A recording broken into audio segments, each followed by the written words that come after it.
Hello and welcome back to Bits and Bobs. Today's video is all about the 1924 half crown from the reign of King George V, the coin we can see on screen now.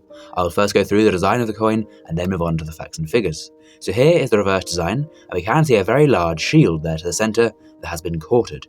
Two parts of it feature the three lions of England, to the bottom left the Harp of Ireland, and to the top right the Lion Rampart of Scotland. This shield is then crowned with a lovely detailed ornate crown to the top of the coin and to the shield. The shield is then surrounded by the Order of the Garter you can see there, the Latin Order of the Garter surrounding. To the bottom of the coin is the date, 1924, with the denomination to each side, half crown, the value of the coin. Then to the top there is a part of a Latin legend that has been abbreviated and reads Fid Def Ind Imp, translating to English as Defender of the Faith, Emperor of India, and of course referring to King George V, who we will now see on the obverse. Here he is.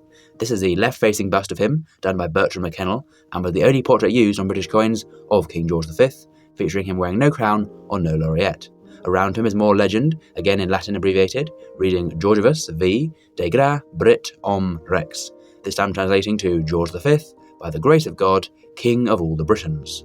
So his titles as monarch, and referencing how he's been chosen by God to be king. Both sides of the coin feature small milling, teeth or beading around the rim, and they are of course there to prevent the coin from being clipped, so no one can shave off or clip off any of the silver of the coin and steal it for themselves, of course that being illegal to do.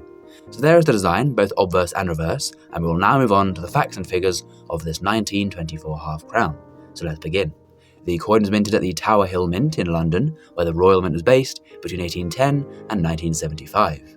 The coin is composed of 0.500 silver, so 50% silver and 50% manganese for the other half of the coin, after they were all debased from sterling silver in 1920 to save costs on production.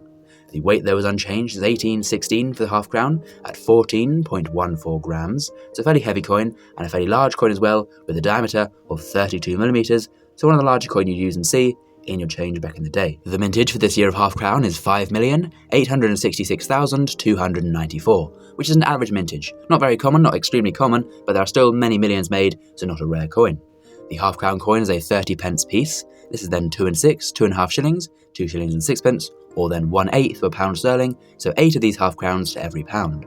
And then back in 1924, a half crown was equal to £9.37 today. So pretty much similar to having a £10 note today, or a half crown back then. Both had similar values and similar buying powers.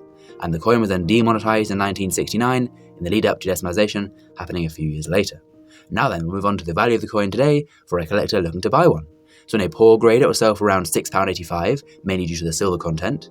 Fine condition around £10, £50 in extremely fine, and then £100 in uncirculated condition, so with no wear, marks or damage on the coin, leading up to a high price of £100. So there we go. Please do comment down below if you have this coin in your collection, as we would be interested to hear and to know. And as well, of course, please do subscribe to the channel if you've learned something new and enjoyed this video. And as well, thank you for watching to the end. That is much appreciated, and we will see you again soon for some more coins in the future on Bits and Bobs. Bye for now.